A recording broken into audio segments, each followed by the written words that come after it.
Good morning. അപ്പോൾ പുതിയൊരു വീഡിയോയിലേക്ക് എല്ലാവർക്കും സ്വാഗതം. അപ്പോൾ റെയിൽവേ എന്തെയാ വീണ്ടും നമ്മൾ ഞെട്ടിച്ചാണ്. അതായത് ഒരു ടെൻറ്റേറ്റീവ് കലണ്ടർ എന്തെയാ നിങ്ങൾ തമ്മിൽ കണ്ടവർ റെയിൽവേ പുറത്തിറക്കി. കഴിഞ്ഞ ദിവസം നമ്മളെ ബഡ്ജറ്റിന്റെ ഭാഗമായിട്ട് റെയിൽവേ മിനിസ്റ്റർ ഒരു സ്റ്റേറ്റ്മെന്റ് നിങ്ങളെ വീഡിയോസ് ഒക്കെ നിങ്ങൾ എല്ലാവരും കണ്ടിട്ടുണ്ടാവും. അതായത് നമ്മളെ റെയിൽവേ റിക്രൂട്ട്മെന്റ് എന്താ ആനുവൽ ആയിട്ട് എല്ലാ വർഷവും എസ് എസ് സി ജെഇനെ പോലെയൊക്കെ സോറി എസ് എസ് സിനെ പോലെ RRB എന്തെയാ ഒരു ആനുവൽ ആയിട്ടുള്ള പ്രോസസ്സിലേക്ക് പോകാൻ വേണ്ടി പോവാണ്. അതിന്റെ ഭാഗമായിട്ട് ആനുവലിൽ എന്താ ഒരു വർഷത്തെ 4 ഡിഫറെന്റ് സ്റ്റേജസ് ആക്കിയിട്ട് മാറ്റിയിട്ട് ഫസ്റ്റ് സ്റ്റേജ് ALP ആയിരിക്കും ജനുവരി എന്ന് പറയുന്ന ഒരു സ്റ്റേറ്റ് നടക്കുന്നുണ്ടാവുക.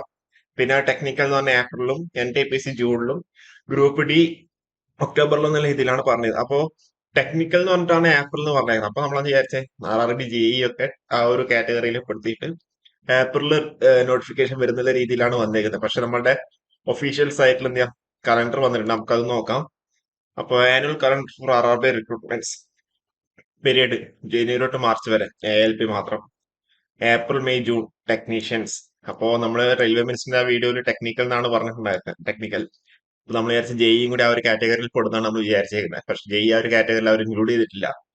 പകരം ജൂലൈ സെപ്റ്റംബറിലാണ് എന്ത് ചെയ്തേക്കുക നോൺ ടെക്നിക്കൽ പോപ്പുലർ കാറ്റഗറീസ് ഗ്രാജുവേറ്റിലേക്കും അതേപോലെ അണ്ടർ ഗ്രാജുവേറ്റ് ലെവലിലേക്കും പിന്നെ ജൂനിയർ എഞ്ചിനീയേഴ്സും പിന്നെ പാരാമെഡിക്കൽ കാറ്റഗറീസും പിന്നെന്താ അതേഴ്സ് ഒക്ടോബർ ഡിസംബർ കാറ്റഗറിയിൽ നമ്മൾ ലെവൽ 1 അതേപോലെ തന്നെ മിനിസ്റ്റീരിയൽ ആൻഡ് ഐസൊലേറ്റഡ് കാറ്റഗറീസ് എന്നുള്ള രീതിയിൽ കൊടുത്തേക്കുന്നത്. അപ്പൊ ഇതൊരു ഇയർലി റിക്രൂട്ട്മെന്റ് ആവാനാണ് സാധ്യത. ഇത് ഇന്നലെ നൈറ്റിൽ 2-ാം തീയതി നൈറ്റിൽ വന്നൊരു നോട്ടീസ് ആണ്.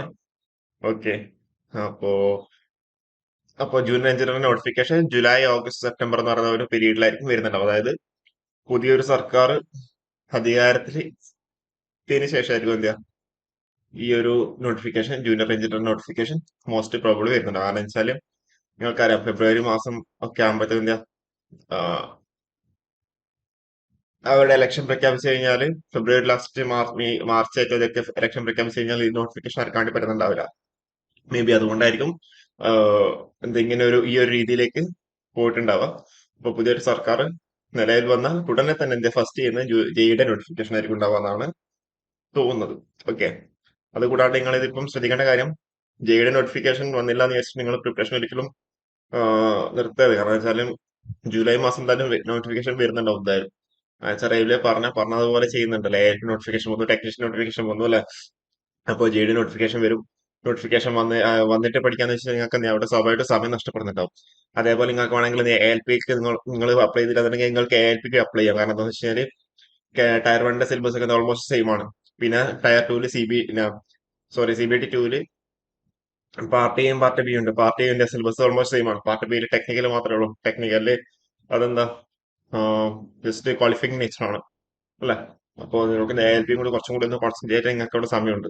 Okay. അപ്പൊ എല്ലാവരും എന്താ മാക്സിമം എഫേർട്ട് എടുക്കുക. ഓക്കെ.